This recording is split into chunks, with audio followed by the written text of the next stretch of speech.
What does it take to create a COhatch? Where does it start? Who's involved?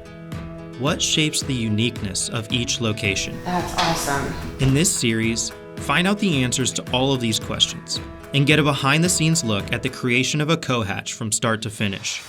Hear from our founders as they share their process and motivation for everything they do, and watch COhatch Westerville come to life before your very eyes.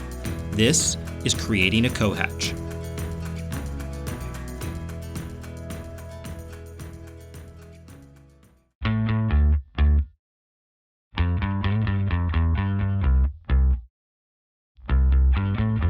As you've seen, the design of a COhatch is filled with intentionality. But what most people don't understand is that the implementation of that design is done with just as much care. Once the floor plan has been set, architectural drawings made, and most of the design finalized, our in-house construction team does amazing work from beginning to end, making the creative team's vision a physical reality for us all to enjoy. And they take pride in every square inch. Hi, I'm Terry Hegenderfer. I'm one of the co-founders of COhatch, and I am the Chief Do Whatever It Takes officer for COhatch.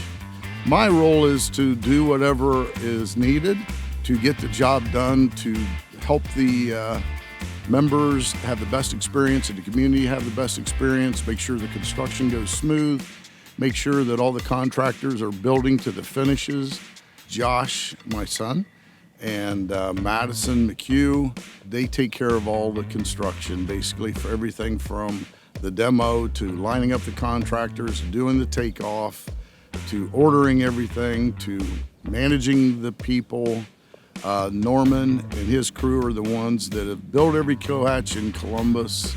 The group that we have here does everything from demo to framing to drywall to mudding to putting in the carpet to doing the painting, every little aspect of it. Eric is our master carpenter who does all of the woodworking and casework that's in here. We're not just rushing to get to the next job, get this job over with. We're trying to do the best we can for the community and for the members. Well, this site is really unusual from anything we've done at all of COhatch. There's 2.5 acres of ground here, 2 buildings. The buildings are probably 100 years old. It was the armory, so there was a lot of stuff inside of it that we had to take care of. We've demoed out a lot of the block that was inside, a lot of the cement that was inside, cut in everything. We put in a new mezzanine, all the excavation we've done out here. We've hauled out probably over 500 dump trucks of blacktop, gravel, dirt, cement, and everything else that was in here. We've put in over $1 million worth of underground retention. There's 23 catch basins in here. There's all new plumbing, all new electric, all new mechanical. Everything is new to the old building. So we're basically giving this 100-year-old building 100 years more life to go.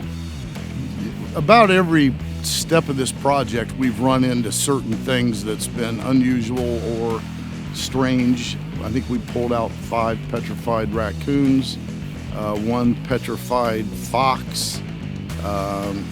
But as far as the city has worked with us real well about getting some of the stuff cleaned out of there. I have never done work with Westerville, but Westerville has been great to work with. They kind of partnered with us on making sure that our drawings are getting approved and our inspections are going right. And they found out that what we're trying to do is right for the community. And I've heard how picky they are, but I don't think anybody's as picky and detailed as what we are and the crew that we have here. Our construction is different than any other construction site because I get to see it from the concept of, should we buy this building? And I tell Matt, absolutely not. It's going to cost us $1 billion and it's going to take us 10 years. Then he does it anyhow and we make it happen. And then Joel and Elizabeth come up to me and we're going through the design and I say, no, that's impossible to do. We can't do that. And then we end up doing it. The same crew has built every one of the Columbus locations. So on every one of our locations, we try to do something better. And we've learned a lot. At each one, we learn more. This one gives us the opportunity to do some brickwork that is really unique that I know nobody will ever understand what we went through to do that. We had where the wall on the drawings was cut in through a window, and we have to frame around a window. So we decided to raise one of the office's walls, and then it would have just had drywall on it with a paint finish. And that didn't blend in as well. And we're throwing away a lot of bricks that we demoed out, and those bricks are 100 years old. So we made our own thin brick of this real old brick and put it up on the walls so it makes it look natural there. Okay, as an example, there's some small details in what we do and why we do it that nobody will probably notice, but it's important to us and the workers we have here. As an example up here, we added this crown molding in here. If you look at where the exposed conduit is, how we trimmed that out to make it look natural and to give it a little bit of detail.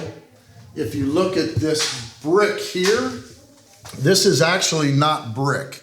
This is mortar that we put in because we had to put a beam in here for our header up here, and we had to mortar this in. So to make it look natural, we actually ground it down to make it look like brick. We have that in several spots throughout here where we had to take the brick out, and we filled it in with mortar just like it's supposed to be done, but then we sliced it to make it look like the brick instead of just leaving the mortar there to give it more of a natural look.